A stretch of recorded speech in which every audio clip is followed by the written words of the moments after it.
everyone who's joining us today, thank you for coming in. I'm going to do all the fun intro stuff, and then we're going to dive right into this because we have a ton to cover. Obviously, thank you so much for joining us today. We're going to be talking about the Google search leak and exactly what that means for e-commerce sellers. Throughout this entire time, questions, comments, concerns, feel free to throw the questions in there. Cassie's going to help me kind of monitor that stuff while I get into this. If you didn't hear me mention it already, I will eventually be getting rid of the deck so that you can see everything behind me. But for now, we're going to get through everything. We're going to get moving here. Obviously, myself, my name is Andrew Maff, and I'm the founder here at BlueTuskr. We are a full-service marketing company for e-commerce brands, and the beautiful Cassidy Burns joining me, who oversees all of our SEO initiatives and is the one who did all the research around the Google leak and is in London and is going to attempt a fun accent for us. So obviously, who are we? Like, why does it matter? Who the hell are these guys? Why are they telling me anything? So we are proven e-commerce SEO experts. We have been doing this for, I don't even know how long. I personally have been in the e-commerce marketing industry for a little over 15 years at this point. We have been rated as the top search engine marketing company by RankWatch, gotten several different awards from Clutch. We do this for brands all day long. So obviously our jobs is to make sure that we know exactly what's going on from an SEO perspective, especially when Google drops something like that. Even from a backlinking perspective, we have had case studies done on ourselves for different platforms that we've used for different areas like that. So I guarantee you're in the right place. We are not just going to be speaking out of our asses. I do have a bit of a potty mouth if you haven't seen so far, and I apologize. I hope you don't have kids around you. Stuff we're going to cover today. So there's a lot we're going to cover. I've kind of mentioned it already. I really like to try to keep this as an hour because I know that people have lives, they have things to do. So feel free to send your questions throughout, but I will try to leave some time at the end. But we're going to touch on the entire concept. So basically the full process of everything. We're going to talk about, obviously, the actual Google API leak and what it actually means for e-commerce sellers, things that we might have to tweak specifically for e-commerce versus other businesses out there. We'll go on all of the different adjustments that need to be made, different keyword factors, everything I've got behind me. We'll touch on the technical side of things, backlinking, content creation, you name it. So we're going to go through everything that we possibly can to basically put together a complete SEO strategy for you through here. As I mentioned, so on the right-hand side, you have a little chat option. Please feel free to go ahead and mark in there if you got questions, comments, concerns throughout at any point. I probably won't be able to read them, but Cassidy's going to interrupt me and help me kind of get stuff moving. But, and at the end, right? Jake, shout out, man. Thanks. Glad we're growing on you already. So at the very end, we actually just finished the ultimate SEO checklist. And basically what we're going to do is I'm going to shoot out an email after this. So everyone that has joined us is going to get that. Obviously, as a nice thank you. We literally just finished that, I think, yesterday. It's got everything in it that is updated around everything that came through the Google leak. And at the very end, I'm going to tell you guys how to get into a drawing for us to be able to do a full SEO audit for you, which is usually about a $1,250 value. And it's going to basically, we're going to tear your SEO apart and go through everything. But I think it's whiteboard time. Cassidy, you ready to do this? Agreed. Let's do it. All right. So welcome to the whiteboard session. I haven't done one of these in a couple of years, so I apologize if I'm all over the place. If you can't read something, I'm sorry. I have the handwriting of a doctor, but definitely not the education of one.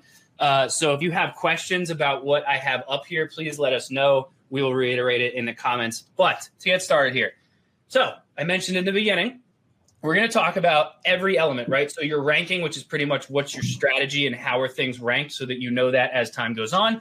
And then we're going to talk about the technical side. Some people call this the on-page SEO side, backlinking, so your off-page SEO, your content areas, so your core page and your blogs, and then even how to promote that stuff because it's a very big ranking factor that Google has now confirmed. So we're going to kick it off with the ranking side. So I'm going to kind of paint this picture throughout of what is the process that we usually put into place. And obviously now with what Google has done, what does that mean and how do we need to change things, right? So when you're coming up with the keywords that you're looking for, there's a certain amount of things that you want to look for. So obviously we're looking at keyword difficulty, volume, and we also start looking at cost per click, right? So there's a few different ways you can look at this, and every business is going to be very different, right? Everyone likes to think, if I have a really large product line, or if I have a bunch of different categories or something like that, I want to rank for as many different words as I possibly can, right? The problem with doing that is it's just like an advertising approach, right? If you've got, let's say, a relatively smaller budget, you don't really want to run ads on your entire product line. You want to focus on what do you think is going to be your top seller, prove that out, and then replicate the process so that you can put all of your eggs into a single basket of what you're focused on, right? Maybe you want to test two different things. It's a very similar approach with keyword ranking. So what you want to look for is a keyword that either A, has a high keyword difficulty and has high volume, and there's a certain way that you have to approach those terms, which we're going to talk about when we get into the content side of things, or the other way around, right? Not exactly the highest search volume, but a lower keyword difficulty. And you can start there, build up your page authority over time, and start to improve from there, which, again, I will touch on. So a couple things directly from the Google leak, right? That's why we're all here. So domain authority and page authority are actually a thing, right? So if you see it throughout different places, you're usually looking like you'll see someone does like DA or PA or something like that, right? So your domain authority or page authority. Google's denied this for years. In fact, there's someone who tweeted about it from Google who openly said, like, we don't have a domain authority thing, and they 100% do. So they basically call it, it's kind of like the NSR. So it's like the normalized site rank is what is believed that it says, but it just says NSR in their leak.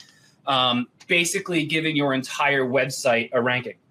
Now, the interesting thing is impressions of what you're getting on Google are actually a rank factor.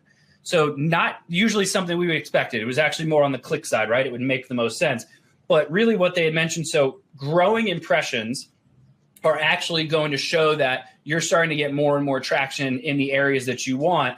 And so over time, you will eventually start to see those clicks come in because Google's going to start optimizing for you to be placed to get traffic. So it is very interesting that the impression side is something that's a ranking factor. So when you're looking at your Google Search Console, I would keep an eye on, are you seeing impressions going up over time? Maybe your traffic's not doing exactly what you want yet, but I would give it time because that's basically your factor of knowing like, okay, it's coming. The other interesting thing, so since this leak came out in like kind of early May-ish, and since then there's already been, I believe, at least 2 core updates, right, Cass? Mm-hmm. Correct. There was just another one, like 2 weeks ago? Yeah, June 20th was the latest one. Awesome. Good to know. So they do these, like, it seems to be like almost on a monthly basis for the most part. If you are a subscriber to our email list, you know that every time something like that happens, we send out insights on what's working, what's not. Typically, Cassidy helps me write those. But what we found out is they actually also have Twiddler updates. I don't know why they call it that, but they're basically little tiny updates that happen all the time. So it's like on a daily, weekly, like everything going on between these larger core updates. So whenever you are constantly tweaking things based on the core update, you got to know that Google's also just constantly updating things on the back end as well. The other interesting thing is that they actually have site-wide tracking as well. So basically, the more traffic to your site as a whole can actually help your other pages rank better. So basically, what I'm saying there is, let's say you focus on a heavy content approach, right? And you're going to start grouping your keywords into certain barrels. So to give you an example, I do this in my basement. So I have my drum set off to the side. So I'm gonna go with that. Let's say I sell drum kits, right? I've got cymbals, I got sticks, I have the actual drums themselves.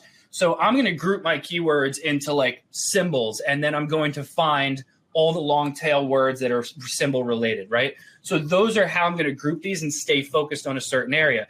And so what Google sees is if I'm writing a ton of content for cymbals and I'm driving all this traffic to, let's say, blog posts, but I'm also running a ton of ads, and let's just say they're going to like a collection page or something. If I'm getting enough traffic coming through, Google's actually going to benefit those pages over time as well. So website traffic as a collective is also a ranking factor. They do also have a shopping score. So this is specific to, obviously, everyone who is on today's whiteboard thing, So the shopping score is specific to e-commerce sellers, specific to mostly product pages. So every product page is going to have its own score. So while you have a domain authority and you have a page authority, it turns out you also have, like, I guess we could call it like a product authority or something like that. So Google's also looking at those individually, because when you have your organic listing, so if you have that set up through Google Merchant Center, you know that in the back end, you also have your organic shopping as well, and that's how they're ranking those. One thing that we always suggest to do around the grouping the keywords, right? So we're going to, if I'm selling drum set stuff and I've got symbols, I'm going to group all of my symbol related keywords together. Maybe I'm going to focus all my efforts there. And then once I figured out what works, I'm going to move on to the next thing. I am a huge fan of focusing on organic revenue over traffic. That's a car. So a lot of people like organic traffic. It is 100% a vanity metric. You cannot pay your bills with organic traffic. So we focus on different terms when we're grouping these keywords together of what are people using where it's mostly transactional, not so much informational. I'm not saying don't do informational. There is a time and a place for those as well, which I'll talk about when we get to content. But in the initial ranking where you have to figure out what keywords am I going after here, that's where the strategy really comes in. And the big thing to focus on is what's going to bring you revenue. Because then once you're bringing in a good amount of organic revenue, then you can start looking at, okay, now I want to bring in more traffic because my retargeting ads and stuff like that can pick up all of those lost areas. So this kind of is where we look at the initial keyword strategy. Usually our approach will map out, Cassie, what, like 50 to 100 some odd. Yeah. Mm-hmm. So we'll kind of stay hyper-focused for a while on a certain handful of keywords, and that's what's going to set the tone for the rest of the strategy going forward. Did I miss anything? Ranking? Ranking, I think we're all set. But yeah, just like you said, target, you can either start with that high keyword difficulty or volume, or start with the low difficulty. If you start that way, then you're able to... you can build authority up slower if you have a lower domain authority. Yeah, beautiful. The cost per click thing too, I'll talk about towards the end. There's a very interesting strategy that works really well that you can leverage your Google ads for. So we also want to keep an eye on that, because it will give you an idea of if you were to do that type of strategy, what exactly is that going to cost you? So moving over here to the technical side, right? So now we're talking like some people refer to this as like your on-page SEO. So the technical side has, like, I'm not even kidding, like hundreds of different data points. There's a whole list of them. And obviously I didn't have nearly enough room to do all that. So in the SEO checklist that we'll be sending out after this webinar, every single one of them is included. So we're talking about the basics, right? So we all know site speed, mobile friendliness, duh. Like this is just like, if by now, come on, like you've got to know that. So the very interesting side of things, right? So you have the technical stuff. So broken links, 404 errors. Then you can look at like, meta titles, meta description, alt tags. Then you're looking at how our page is loading, our image file size is too large, like all that different technical stuff.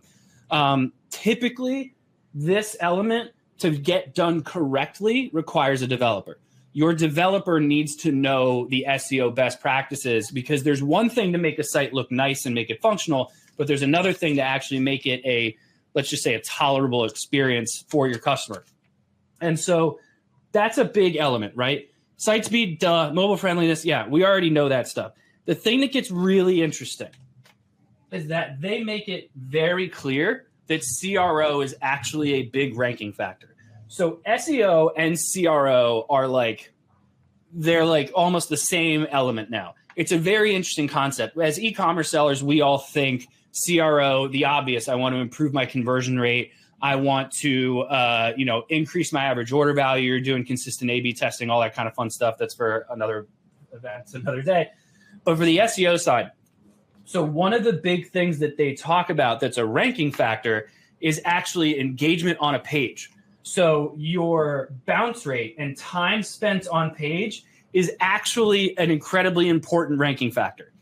So now you've got to think about not only the content that you're creating, but all the other pages that you have. What are you doing to get people to engage with the page, right? And when I say engage, I know everyone on here goes, yeah, how do I get people to buy more? I'm not stupid. Like, no. I'm talking about like getting them to even click on something, right? So one of the things we talk about is specifically for blogs. One of the first things that we'll do is we actually do a blog CRO audit. And so basically for this CRO audit, what we do is we go through the blog and we see like, okay, since we're focusing so much efforts into content for the SEO side, is this blog actually going to do anything besides rank, right? Like we need to make sure that people engage. And of course, I want to focus on organic revenue. So what we're going to do is we're going to actually do an entire audit of the way that this blog looks. And we're going to add, for desktop, obviously, you're going to have a sidebar, which you can have automatically kick below to on mobile down to the bottom. But that's going to have, if you want to have your recent blogs, that's fine. But I like to do it where it's like, hey, here's sales that we have going on. Here's promotions that we have going on. Here's how you can sign up for some gated content or something like that. But then you've also got throughout the blog. This is the craziest thing to me that no one really does this. So you're not, everyone on this call is most likely an e-commerce seller of some kind. You're not a media company. You're not, journalists. You're not pumping out content all the time. So you're not really going to run ads on your own blog.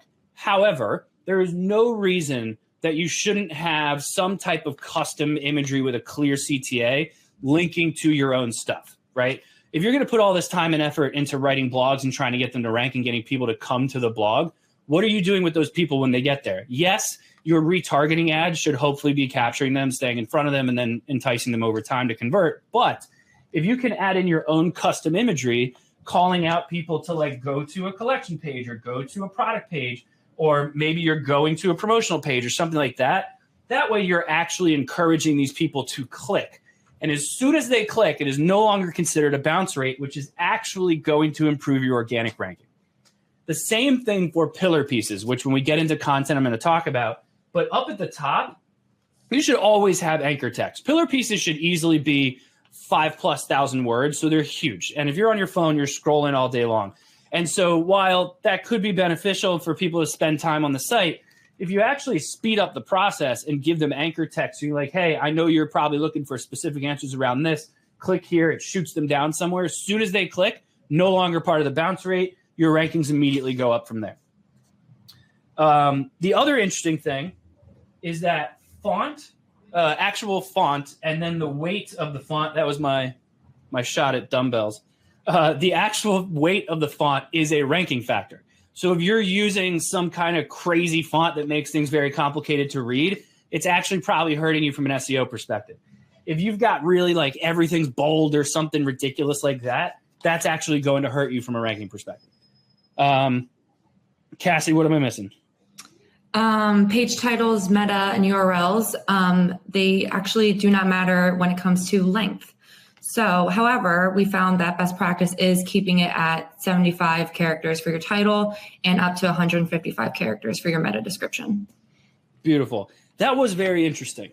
I thought so too. That wasn't something I thought for sure. Because like if you use I know some people in here may use Yoast. If anyone here's got a B2B element to them, they're using HubSpot. Like when you fill that stuff out, it's always telling you like, oh, you're running out of room. And then it like gives you a red light of like, hey, you've got too much content here or something. You actually don't need to worry about it because Google is acknowledging it. The problem is to Cassidy's point, it's from a click rate perspective. So when you look at your meta title and your meta description, years ago, it used to be jam them up with keywords and, it's a huge ranking factor and blah, blah. No longer be accurate at all. In fact, they're barely mentioned most of the time. Mm-hmm. What is interesting, though, is if you treat it like an email, right? So you treat your title like a subject line. You treat your meta description like a snippet underneath your subject line. You need to write that copy to entice people to actually click. Right. So now it's a little bit more sales element. It could be like if it's a blog and it's like, hey, here's how to set up your drum kit kind of thing.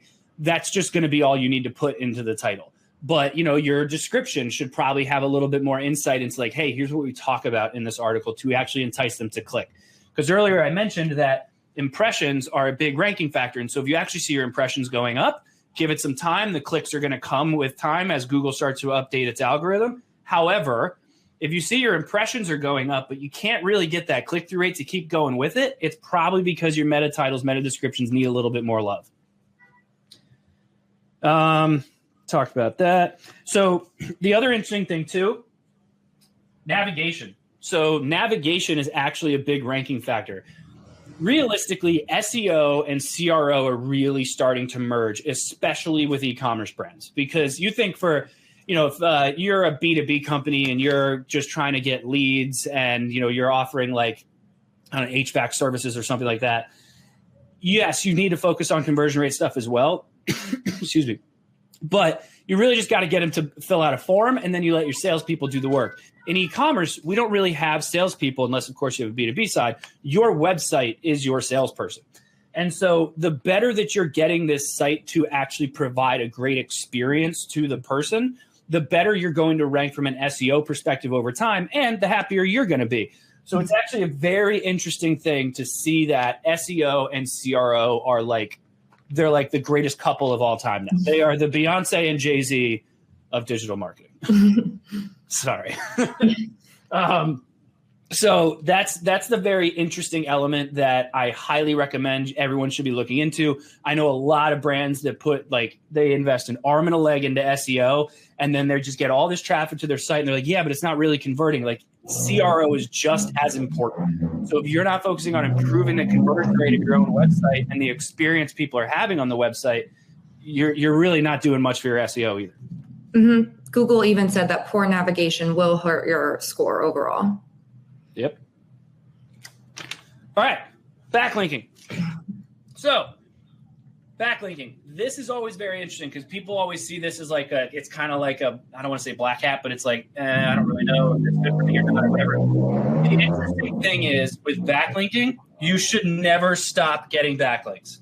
The one thing in this leak that was very interesting is that they actually are giving you a little bit better of a ranking for newer links more so than older links.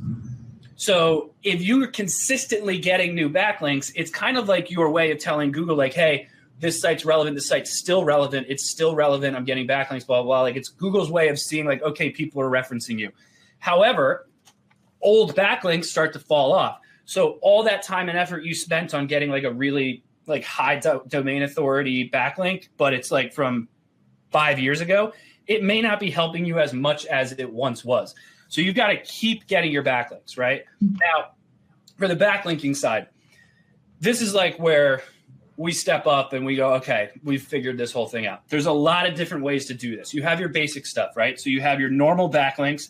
That's literally just like you're reaching out to someone, hey, I saw you mentioned this, or hey, I see this link is broken. We have a similar article. Would you mind linking to us? That's it, right? It can work. It's an uphill battle. And, people like to, you scratch my back, I'll scratch yours kind of thing. So the shared backlinks are another way to do that. That's where I'll give you a backlink if you give me a backlink. However, you've got to be careful with that. Google's, the way that they map that out, they don't hate it, but they don't love it. And so where it gets interesting, excuse me, is when it's like abusive. When it's like you've got so many backlinks to one site and that site has so many backlinks coming back to you. So it's a matter of making sure that you kind of walk that fine line. Then you have the other side of it. You have the paid side. So when we're doing backlinking for the brands that we work with, we will itemize everyone who says like, hey, it's going to cost X amount for a backlink or whatever. And we'll provide insight into whether we think it's worth it or not. The best thing to do, even if you're looking at domain authority, I'm very conservative when it comes to like, should we even bother paying for any of these? But if you're looking at the site's domain authority, you always want to make sure you're getting backlinks for websites that have a domain authority that's basically just as high, if not higher than yours. Otherwise, it's not really doing much for you. The paid stuff, if it's a really high domain authority site, it's not the end of the world. You could actually look at like, hey, you know what? I'm just going to pay for it. It's fine. The other thing to do, which is where Cassidy comes in all the time and saves me from wasting money, is look at the actual traffic going to that specific page. Because even though you're getting the domain authority benefit, if that page isn't getting a lot of traffic, the actual page authority is going to suck and it's not going to do much for you. Mm-hmm. So that's where you want to look. Oh, Mark is gone. That's where you want to look and actually make sure that paying for it is worth it. However, same thing as above. You want to be careful. Google's not a huge fan of it, but they can't tell. So it's one of those things of like, all right, just don't pay for hundreds of backlinks on someone's website. Then you have the other side of things, guest blog posts. Love guest blog posts. These work great. So Google doesn't have a problem with them. They're totally fine. A backlink's a backlink. And they actually like the having a different author on sites, which we'll talk about when we get to the content side. But the guest blog post, the added benefit here is not only do you get a handful of backlinks, but you also get the additional brand awareness from these sites. And as long as you're using a lot of these best practices when you're writing these guest blog posts, you could actually get that page on someone else's website to rank really well. No, you're probably not getting the traffic that you can retarget, obviously, but you obviously will hopefully get some clicks over to your own pages that you backlink to. But the higher that page authority starts to go up, obviously you're going to be linking to your own site on someone else's site. So the page authority that you wrote this blog post for is actually turning into a really beneficial backlink for you that's going to improve the page authority of wherever you're linking to. So I love guest blog posts. Now, I do note at the end PR. It's something we don't really touch. I don't have relationships with like journalists and things like that. But obviously, that's another way to get some great backlinks. That is obviously very expensive. But one thing that we do that is very different from anyone else that I'm aware of, creating data-driven content. So how do I explain this? So basically, I'll touch on the content side next.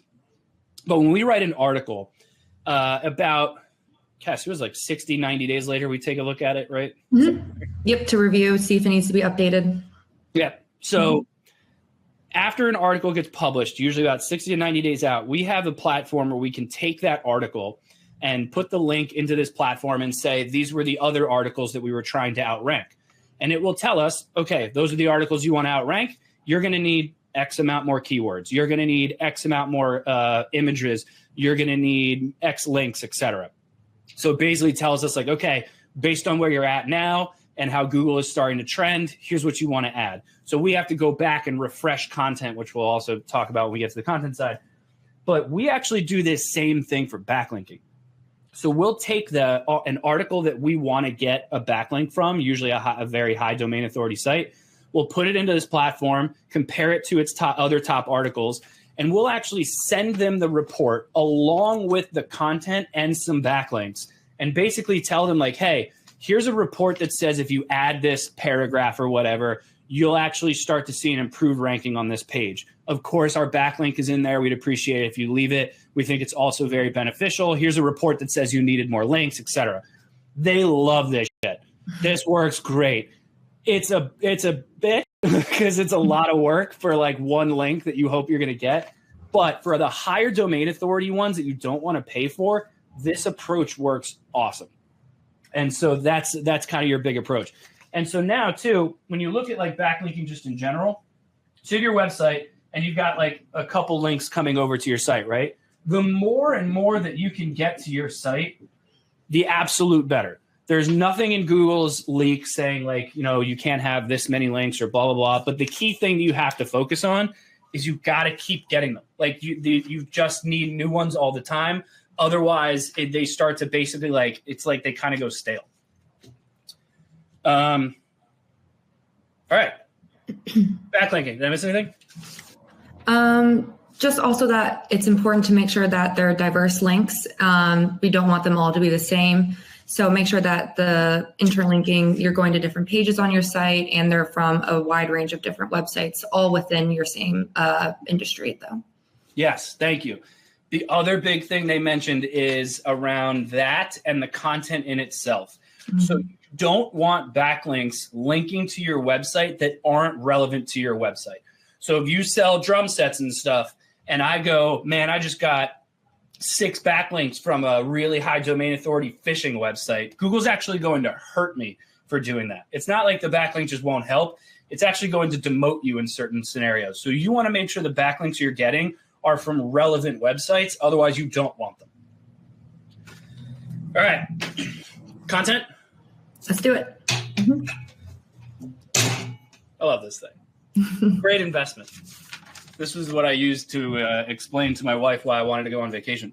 So the content side, right? Content is king. This is my shot at little king crown there. So this one's clear, right? I don't want to spend a lot of time talking about, hey, it's got to be high quality and here's what you want to write about. But like, if you're here, you already know that stuff. So what I want to focus on is a little bit more from the technical side of like how you're doing this and how you're structuring things. So when we look at content, we look at three different aspects of this, right?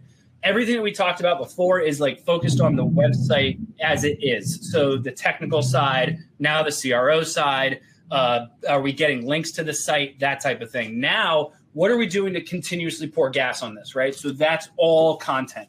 So the first thing we want to look at is what we refer to as your core pages.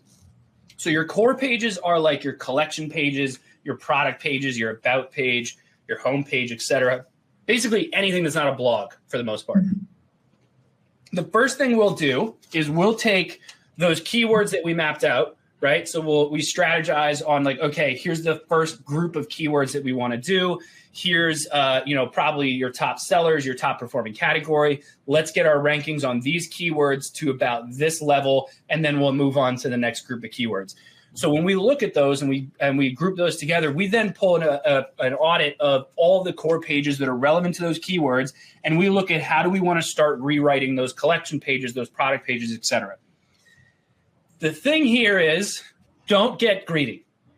So you have to be very careful doing this.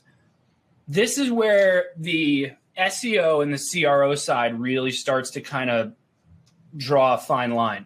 So you'll see that, in fact, if anyone sells on Amazon, you know exactly what I'm talking about. You want to write for the customer.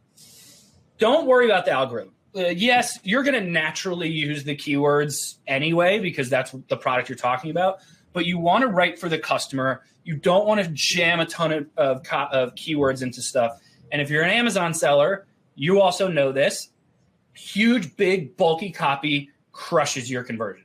It's overwhelming. It's daunting. People start to feel like there's information there that I need to know, but I don't feel like reading it. Everyone's lazy. No one actually reads it. So you've got to find a way to make this to be just careful with this and find ways to hide the copy, but have it be, have it in the, how do I want to word this? Have it in the site where people can still read it if they want, right? Mm-hmm. So I like, you have like the accordions work out great for that. So sometimes like FAQs are perfect. You could do a FAQ on almost any page, load it up with a ton of copy, but make it an accordion so you've got a ton of copy on there. Collection pages, I'll bet you right now, most people on this webinar, if you went and looked at your collection page, you probably don't have a lot of copy on there. I always suggest either depending on your product line, you might be okay with having like a few lines of copy above the products, but 9 times out of 10, I suggest down at the bottom, have a big chunk of, an area there where you can put copy in, you can put an FAQ in, anything that's relevant. Don't be afraid to actually link to other stuff too. Your collection page at the bottom, you have all your copy. You could link over to like, here's products that are mentioned above, or here's a blog article we wrote that kind of helps answer some of these questions or something like that.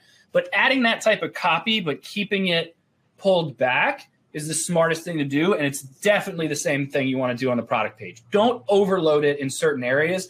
Find ways to break it up so that it's a lot more digestible for the customer. And that will help improve the conversion rate over time as well.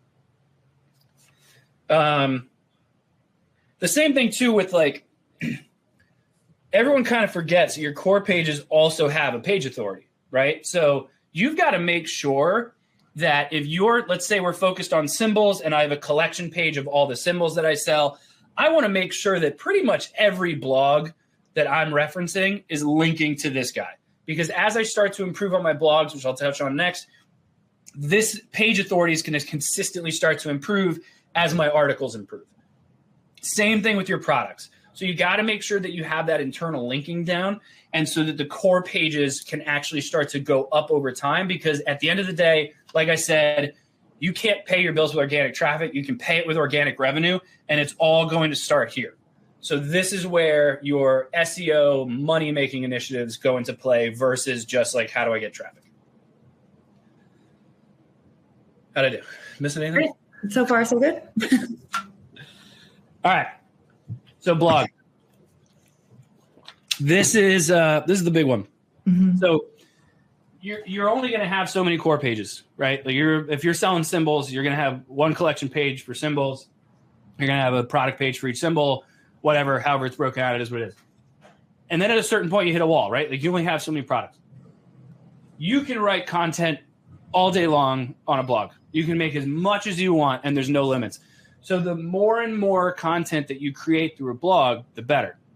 Now, the interesting thing that Google came out with. So something that we knew that is not shocking to anyone, right? Content has to be high quality, duh. Written for your customer, duh. Nothing new there. Refreshing your content, we already knew. So constantly going back and updating old stuff. The frequency of how much content you're putting out, also, we kind of knew that. You want to make sure you're constantly putting out new stuff. Nothing new there, right? Amazon actually looks at the high quality. They call it their chart scores. I don't know why they call it that, but that's what they have it listed as. So that's where they make sure that you're not doing any like over keyword stuffing, which again, we kind of already knew that, except the fact that they call it chart scores. And that the content needs to be regularly updated. Irregularly updated content, so stuff that's just been stale, will actually, it has a lower storage priority. So basically, Google stores all their data. After a while, and your stuff starts to go stale, Google ignores that it even exists. They like new content just as much as they like new backlinks. They want new things. They want you to keep making new. And the best thing you can do is to actually just go back to stuff that's done well for you already and update it so that it stays in a better position. So you want to constantly be refreshing your old stuff. Now, stuff that we didn't really know. Short content can actually rank. However, thin content doesn't. So there's two very big differences there. It's basically around quality, right? So if you wrote a really short blog post and it was just kind of fluffy of just like, hey, it's just going to answer this question, like that's it. Google doesn't like that kind of stuff. But if you wrote a short blog post and you got really deep on a very specific thing, kind of like when you look at the SERPs and like, you know, you click it down, it shows you the answer right there. If you go that short, it can actually rank. It's hard to do though, because you got to make sure that the rest of the site and the page authority are going up over time. So it comes a little bit more difficult. The interesting thing, AI is A-okay. Yeah, sorry. I had to have fun with this at a certain point, right? So Google can't decipher AI. And that doesn't really surprise me. It's kind of how I always felt, because A, Google has its own AI, but B, so the way that we approach blog articles, we do use a little bit of AI, but we also have subject matter experts who are writing using the AI. Because AI, as we all know, no matter who you are, you've tried AI, you've tried to have it writing stuff for you, and it comes off, there's just something missing, and you can't figure out what it is. Sometimes it's horrible. Other times it's like, it just feels odd, right? Mm-hmm. So having that writer, having that editor are still very necessary, but you can speed up the process, which is great because Google loves new and refreshed content. So AI is not bad, but it can obviously read poor content. And if the content sucks, which is usually kind of your blandish AI that people aren't interested in reading, they don't spend a lot of time on the page, your time spent on page goes down, your ranking goes down. The other interesting thing was there are some words that are considered spammy. So there are specific terms that Google doesn't like, and they think it's spammy. Unfortunately, they don't tell you what those are. So I don't know what those words are. I think we can all kind of assume based on like what typically spammy words are, but that was also a very interesting thing. And then something that I don't know if this was Google's thing or if I just never knew this, but YMYL, that category, has that always been a thing, or was that just out of the Google leak? Yes, that category has been a thing for a little bit. Oh, well, all right. So for those of you who are like me and didn't even know what that was, it's your money, your life. So basically travel, medical, politics, etc., like stuff like that, they all have different ranking factors. So if you're writing content that's medical, so if you're selling nutritional products or you're selling products that can help people with their healthy lifestyle kind of thing, you're probably in a different weight class of everyone else, and Google's ranking you separately. So there's no real insight into like, okay, what do I need to do different except still follow best practices? But you've got to know that there's certain elements that it's going to be that much harder for you to rank for. The other interesting thing, so we talked about this on the author side for guest blog posts. Google actually really likes when you have an author and an author page, because Google scrapes the internet to find out who is this author. Are they a reputable person, and have they published in other places? So guest blog posting, getting your name on other people's websites, and then having your author and an author page can actually help you a lot as well, because it proves that the person who wrote it is actually a real person and has been writing on several other sites all the time.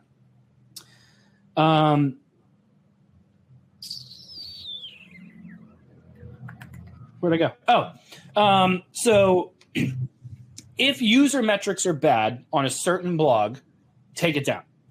So basically, poor performing pages. So if you've had a blog that you published a long time ago and you just can't get that thing to really do anything, get rid of it or refresh it and start it over. But letting it sit there stagnant and doing nothing is hurting you more than it's helping you. So I would look at any article that hasn't had any reputable traffic to it in the past, let's say 90 days, and just cut that thing out or refresh it and get it in motion. So kind of like I mentioned before with the updating. So like our process, once we've mapped out all the keywords, the first thing we'll do is figure out like, okay, which core pages do we want to go after based on that strategy? And then we want to look at, okay, how do we want to structure the blogs? So we do the pillar strategy, which has been fantastic, and it's been a pretty much a best practice for years now. The concept is creating a significantly larger blog, usually 5,000 plus words, where you've got different categories, right? So you have smaller categories of things. So again, let's say we're talking about like how to build a drum set. This one could be like how to set up your hardware, how to set up your drums, how to set up your cymbals, right? Like you break it all down. But then you're actually going to write another article, let's say 1,500 words plus, so a little bit more like your standard, that's going to link to this pillar piece and then vice versa. So they're going to link back to each other. And so each of these little categories has its own thing, but this main pillar piece has a ton of internal links coming to it. Then what you want to do, your backlinking, some of your core pages, etc., all want to focus on this pillar piece. You want to focus most of your energy on this big piece. Now, the pillar piece, you usually want to do this as a more general concept. So you're a high keyword difficulty, you're a high search volume, deal with it. You're going to write a bunch of really small stuff that's relevant to it, but this is the one where you go, let's go all in on the big word that we want, right? So our approach, we'll go through, we'll write these articles, we'll add in the different anchor text up top so that it's shooting people to where they want to go. We'll make sure all these have internal links. They're linking to the correct collection, the correct product page. You've got your CTAs throughout here, so all the effort you're putting into the pillar piece, you can actually try to get people to convert. But the thing to think about here, especially when you're talking about when you start writing these, you want to have a customer profile and a brand voice guideline in place so that you know, like, who am I talking to? How am I talking to them? That kind of thing. And the obvious, which is we all know, is that quality is better than quantity. So don't necessarily, while Google loves new stuff, it doesn't always mean a new piece of content. It does mean just refreshing. So if you're constantly updating old articles to just make them a good quality, you don't have to worry about having thousands upon thousands. Usually what we suggest doing is, if you can, republishing or publishing new content on a pretty much 2 to 3 times a week. So you're looking at between 8 to 12 articles a month that are either getting completely new and written and then also being refreshed.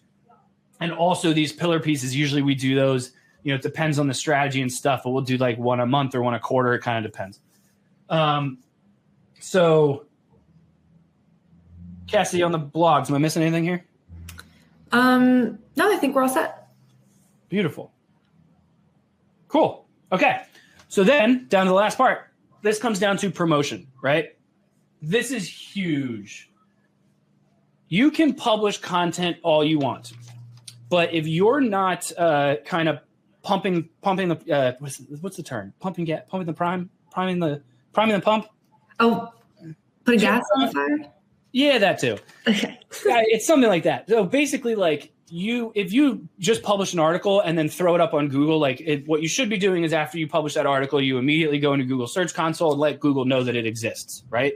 So hopefully it'll start to do its thing. But just publishing the article isn't going to do much for you. You just sitting around waiting for it to benefit you is never going to happen. So if you remember in the beginning, we talked about that traffic to the site as a whole actually is a ranking factor. If you have ever tested, which I hope you haven't, but if you have ever tested just turning off your paid advertising, you will 100% see your organic rankings and your organic traffic start to come down. And so you do have some elements of, let's say you're running social ads, you'll get a lot of people that will come and they'll Google you, they'll select your brand name and it shows up as an organic search. So obviously your brand awareness is going to fall a little bit, but the overall site will actually start to come down. So the more and more traffic you're pumping to the site, the better the overall site will do. It's the same thing from a page authority perspective. So if you really want a blog to start moving, you've got to find ways to get the blog out there. Every single brand that we've ever worked with that performed really well and more or less turned into a case study or something, they always had a process in place where we were either A, publishing the blogs on social media, or B, we had some kind of like weekly or monthly roundup type of newsletter that was pumping out these different articles and like giving people some reading material. It's a different video for us to do on like how to make those not boring, but that's another way of like, let's get some traffic to the blog as much as we can. As you start to do that, the pillar piece is your main focus. So when we're looking at stuff, our backlinking team is mainly focused on getting traffic to a pillar piece. And then if we're doing any type of email or social, we're driving that traffic to the pillar piece as well, because as that page authority starts to go up, it's going to take all of these pages and all of my core pages along with it. So I'm siloing my traffic basically into the pillar piece so that as the pillar piece goes up and up and up, so does the rest of this stuff, right? So one thing we started testing. Search ads. This worked awesome. So we're still trying, like testing a few different things, but based on Google's leak, one of the things that they talk about is that traffic to a page is a ranking factor. Time spent on page, engagement is a factor. There's so many different factors.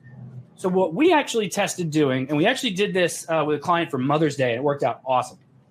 We wrote a really big pillar piece for a Mother's Day content. It was like top 10 best Mother's Day gifts. Mm-hmm. Yeah, something like that. And then like the personalized mom stuff, we had a few other ones that were linked, but those were just written and then they're going to carry up with it, right?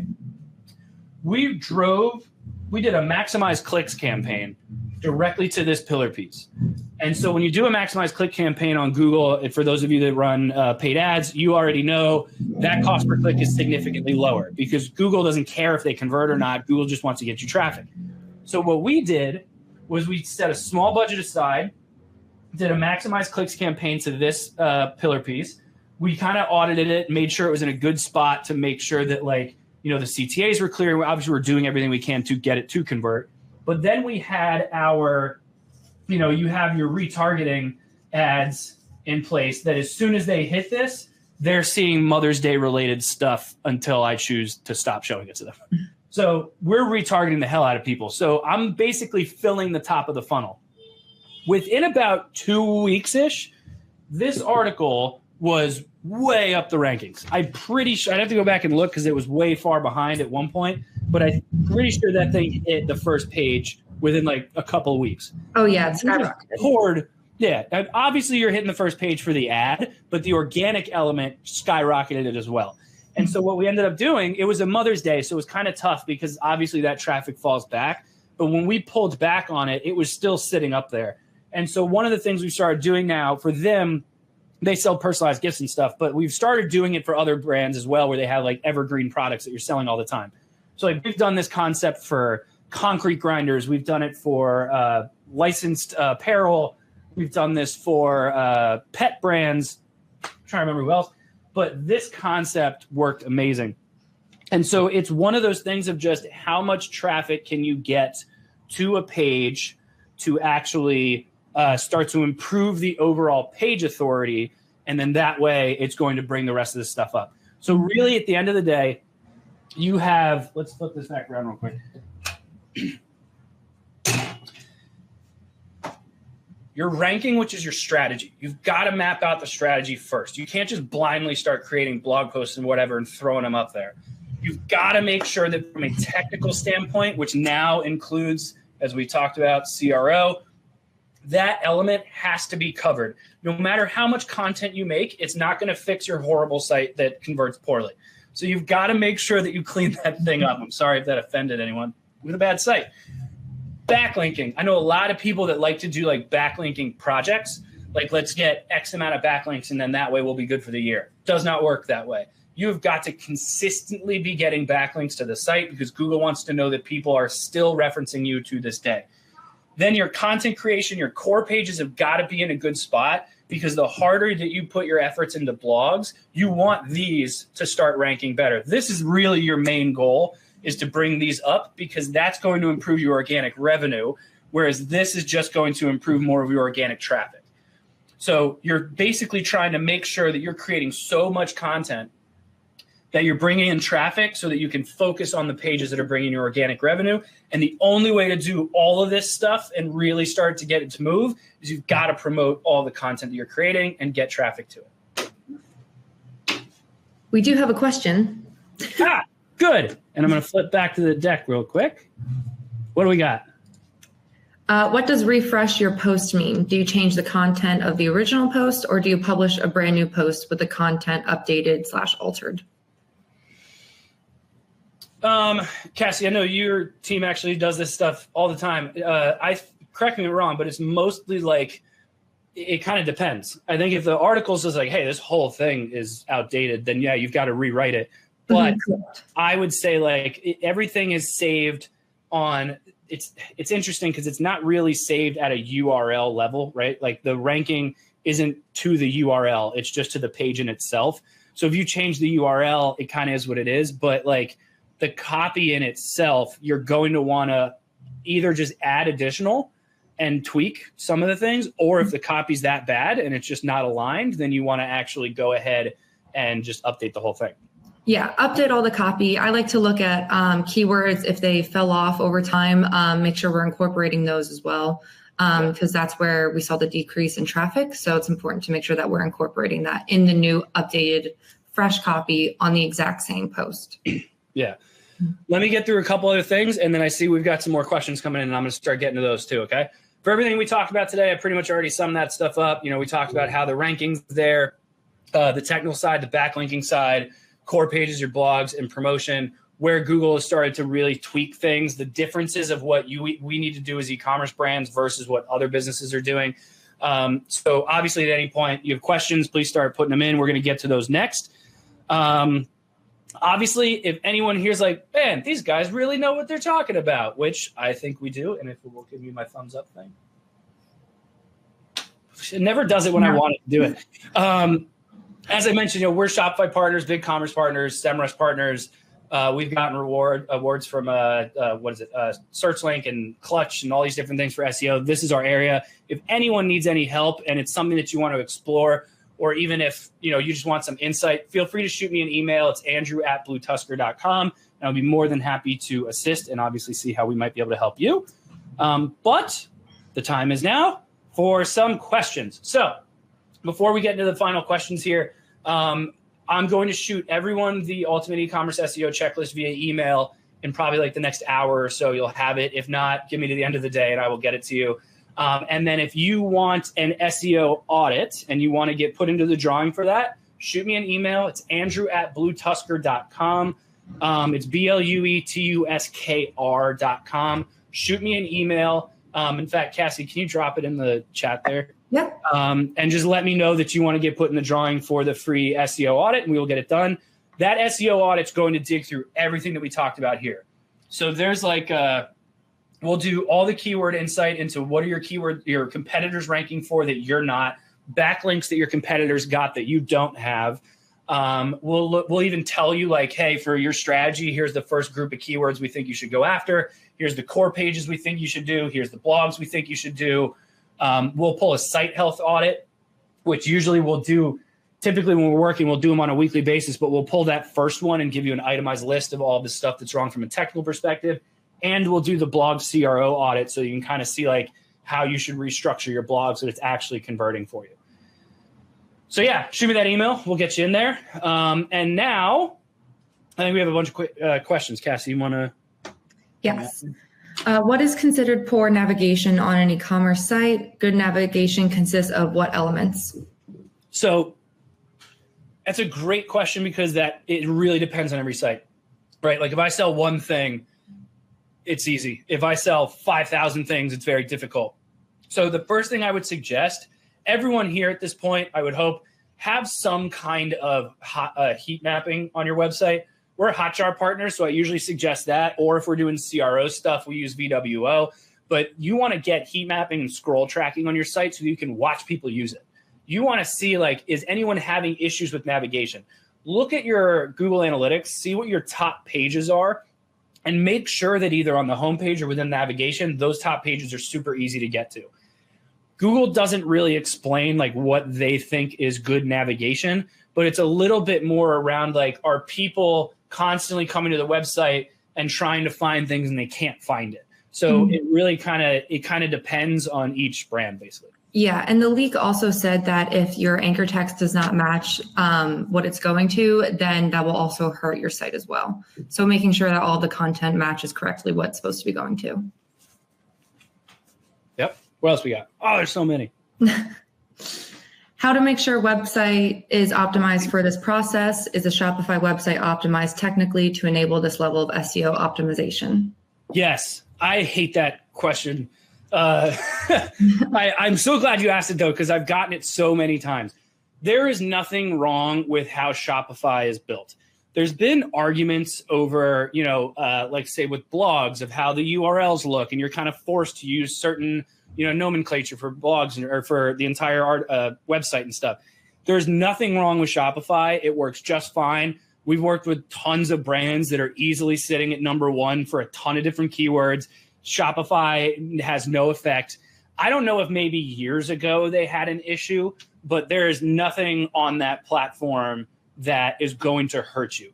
Another thing I will warn people, though, that for most of us that are on Shopify, the page speed that it gives you in like I think in the themes under online shop there, where it says like, oh, your page speed, and it kind of compares it to other people. Ignore that. That thing is so far off. I've never seen, we've done site speed optimizations where GT metrics and Google page speed is like, hey, this thing's like well into the 90s, you're good. And Shopify would be like, you're at a 30. Like, shut up. Like, we know it's fine. I would say ignore that thing. I don't know how they make a judgment on it. I know we're technically at time here. I'm good. So we're going to keep answering a couple more questions here. But obviously for any of you that were on a tight schedule, thank you so much for joining us. Really appreciate it. Again, if you want to join the SEO audit, feel free to shoot me an email. But let's do a couple more questions and then we'll wrap this guy up. Okay. In reference to bounce rates, time on page metrics, any reference numbers as to what are considered poor? No.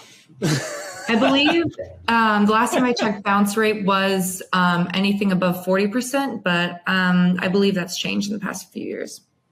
Yeah, that sounds right. I hate benchmarks. I'm really not a fan of them. I think it's like I'm super competitive. So like I know that having those, I want to be beating them. But realistically, I'm my own worst enemy. So like conversion rate, bounce rate, time spent on page. I don't care what it is. I want it to be better. Mm-hmm. So whatever yours is, it needs to be better than that. Do you want? Yeah, go ahead. Okay. Do listings on Amazon, Walmart, eBay boost a company's main website other than when people search to learn more about a company? So the only thing, it's going to help you from a brand awareness perspective because for a business idea, like you got to be where your customers are. However, Moz actually has a Google Chrome extension that I love because it's really easy to use and it's completely free. And it will actually tell you when you're on a page, what is a do follow link? So a no follow link is basically someone's linking to your website, but they're telling Google to ignore it. So it's not helping you in any way, shape, or form. A do follow link is a good link. So if you're on these marketplaces and you're getting that type of link to your website, that's great. However, I could tell you that you're definitely not allowed to link to your website on anything that you listed there. So I wouldn't worry about it. However, I know there's actually another question on the Amazon side. So this is something very interesting for the people that are asking some Amazon questions. This whole concept works for Amazon just as much. So there's several brands we've worked with over the years where they're just on Amazon, but we've actually focused on either A, creating content, or B, just doing backlinking to their actual Amazon listings. Because you're ranking, right, for a page authority the whole time. Your Amazon listing has a page authority. If you Google it, it's going to show up somewhere, right? Like it may be a search answer, but it could also be the actual product page. And so we focused on getting backlinks and getting people and writing content that's specifically pointing at these Amazon listings. Because the further up the organic ranking on Google that your Amazon listing does, it immediately has the same concept on Amazon because it's getting more traffic, you're getting more sales, more reviews, and it improves your organic ranking there as well. So a lot of Amazon sellers will really just focus on the Amazon platform itself. But if you also focus on how your listings are ranking on Google, that will actually benefit your Amazon business just as much. What else we got? We can do another two more. Can you repeat your heat mapping recommendations and scroll tracking partners? I always suggest Hotjar. If you want to shoot me an email, I might have a coupon code thing for them. I have to look. And then if you're like ready to do CRO, so like traditional CRO, the A/B testing and funnel visualization, all that fun stuff, then I would do VWO because you're going to need the A/B testing functionality, which Hotjar does not have. And then I believe we sort of answered this one, but if your ultimate goal is to be making sales on your Amazon store, would you recommend driving all traffic directly to Amazon? You can. So this is kind of an interesting question, right? Because we're Buy with Prime partners, and I love Buy with Prime because they finally solved a problem that I've had for years of people that just go to a website and then eventually get to Amazon. If you drive traffic directly to your Amazon store, backlinking, the problem is your Amazon store, that main keyword is most likely going to be your brand name. So I would actually focus your backlinking on the ASINs, like the actual listings themselves, not on the store. However, your ads, if you're trying to promote like a category, so like I did the whole drum concept before, if you're selling a bunch of different drum stuff and that's the keyword you're running on, then you want to drive that traffic to the storefront. The problem is, while you can use the Amazon attribution link to track that in the back end, Amazon doesn't talk to Google or Meta or whatever. So it doesn't know who's converting. So the ads you have to run, really the only thing you can do is maximize clicks, and you're not going to know what's working because you can't track the conversions. So if you can, what I would actually suggest, and if your product has the margin for it, I would actually look at creating your own website, just having Buy with Prime if you're adamant on not selling anything yourself, and driving the traffic to your site, because Google and Meta, et cetera, do integrate with Amazon, with Buy with Prime. So when you get sales through that, those channels will know and they can optimize themselves over time. But from an SEO perspective, I would either you could still create your own site, or B, I would drive it directly to the listing. All right. I think that's good. Thank you, everyone who joined. For those of you that are still on here, I appreciate it. And then shoot me an email if you're interested in the SEO audit. But I hope you all have a good rest of your week. And thank you so much. Have a good one. Thanks, everyone.